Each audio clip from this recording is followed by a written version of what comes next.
lang yung bibigyan niya ng parusa. Alam ko na makukulong ako. Hindi ko na mababalik yun. Paano si Angela? Paano yung anak niyo? Sabi sa akin ni Angela, hindi na daw niya ako iiwan. Kaya kahit makulong ako, may pamilyang nag-aantay sa akin sa labas. Buhay ng anak kong kinuha ninyo, dapat buhay din ang kapalit! Binayaran ako ng tatay ng napatay mo. Miss Houston, Ako nga ito. napaway po ang asawa nyo. Dadalhin namin siya ngayon sa ospital. Kung pwede ko lang ulitin lahat gagawin ko. Dahil hanggang ngayon, mahal na mahal pa rin kita.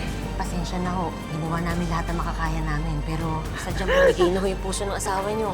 Kasalanan ko na lahat! Hindi mo iniwan yung anak ko. Hindi sana nasira yung buhay niya.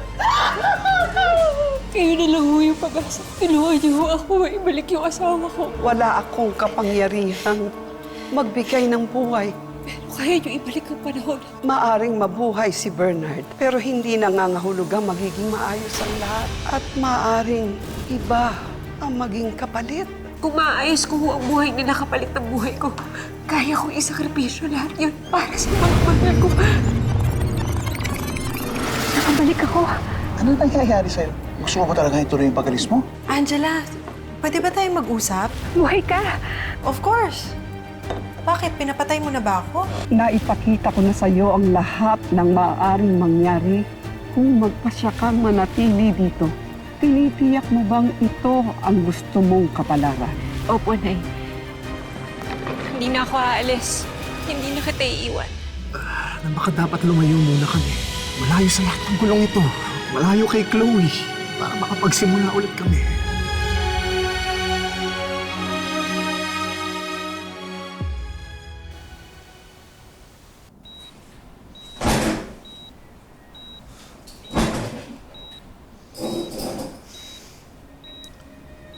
Magkasama pa rin si Bernard pati si Angela?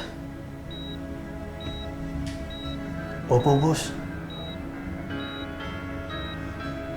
Paano mo nalaman? Nung nalaman ko kasi nagka-problema sila Bernard at Angela, nakibalita na ako. Problema? Anong problema? Nabuntis ni Bernard yung katrabaho namin, si Chloe Ezekiel. Chloe? Stay there! Gusto mo ipagsigawan namin dito sa kampi pananakit na ginagawa mo kay Angela. Nakita ko kanina sa post sa social media magkakasama kay ni Angela. Nasaan siya? Elton, umuwi ka na. Wala si Angela dito. Chloe, yung best friend niya. Tingnan mo nga naman na mas gago pa pala yung pinalit niya sa akin. Maghiwalay nga dapat sila, boss. Ngayon nga dapat ang lipad niya papuntang Cebu. Kaso hindi tumuloy. Nagbago ng isip.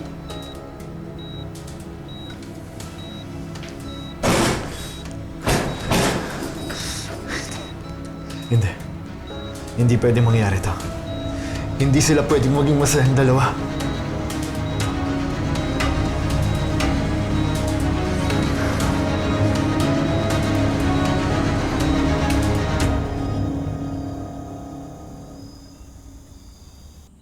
Love, maraming salamat. Binigyan mo ulit ako ng chance.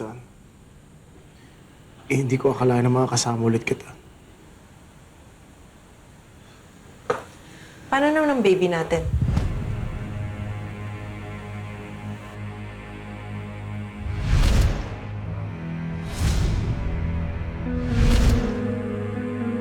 Hindi mo man lang ba bibigyan ng chance sa magiging anak natin? Ano na naman ba ginagawa mo dito, Chloe? Kasi may responsibility ka din sa akin. Chloe, hindi niya tatalikuran ang responsibilidad niya sa anak niyo.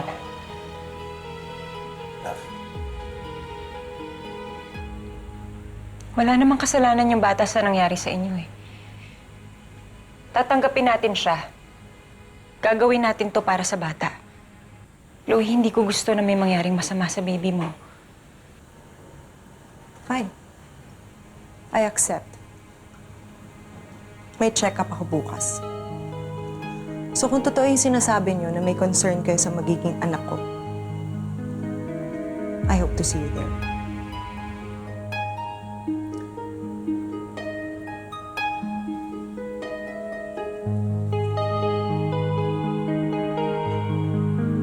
Darating ako.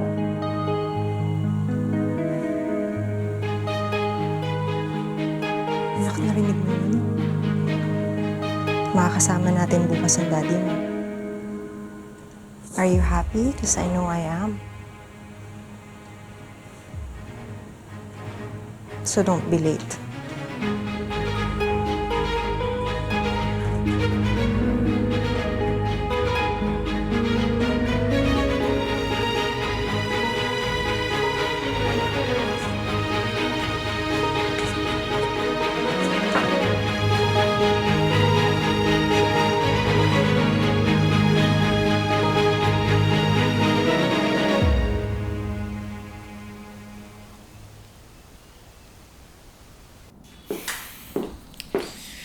Nasaan na si Bernard? Late na.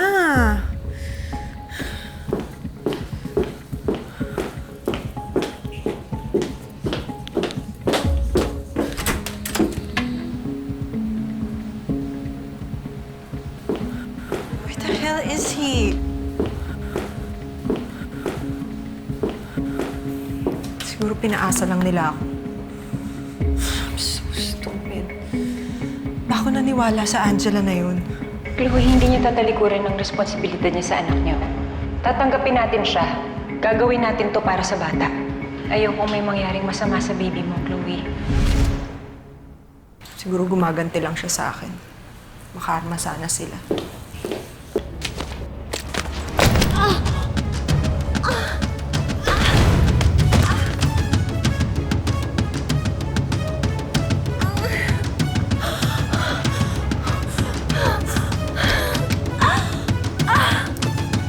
Chloe? Chloe, ano nangyari sa'yo? Chloe! Chloe! Sandali, dahan.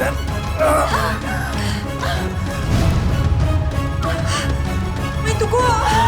Dali natin siya sa ospital! Halika na! Chloe! Dahan. Hang in there, baby, okay? Huwag may iwan si Mommy, please.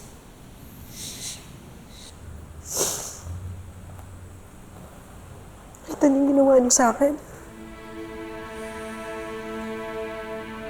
Hindi nangyaring masama sa anak ko, humanda kayo.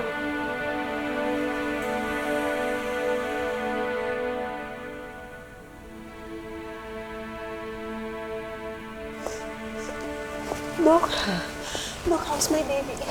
Kamusta po yung baby? Hindi nag-survive ang baby mo. Wala na siya. I'm really sorry, Chloe. No. Yung nanay ko'y may gana. Sabi ng doktor niya, namatay daw yung baby sa tiyan ni Chloe. Kaya siguro na-depress siya at nagpakamatay na lang din siya.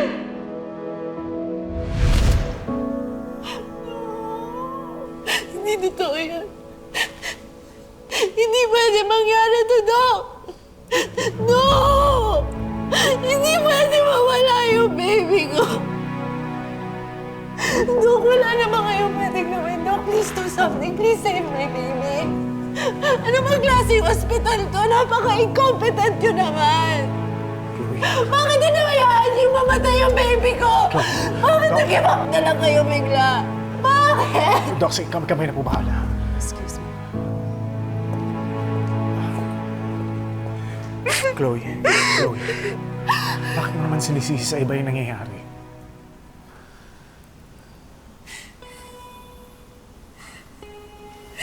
Tama ka eh.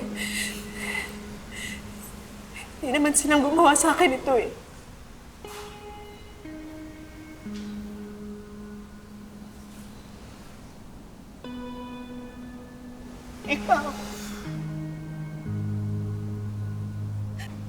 Ikaw ang gumawa sa akin ito! Masaya ka na ba? Masaya ka na wala na yung anak ko! Chloe, hindi ko gusto mawalan ka ng anak. Uy, please, tama na.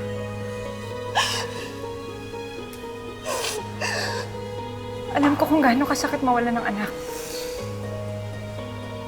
At ayokong mangyari yan kahit kanino, Chloe. Kaya nga tinatanggap ko na yung sitwasyon na to eh. Dahil ayokong madama yung anak mo. Maniwala ka naman sa akin. Wala akong kailangang paniwalaan sa mga pinagsasabi mo. I don't even have to listen to you. Get out! Umalis ka sa harap ko!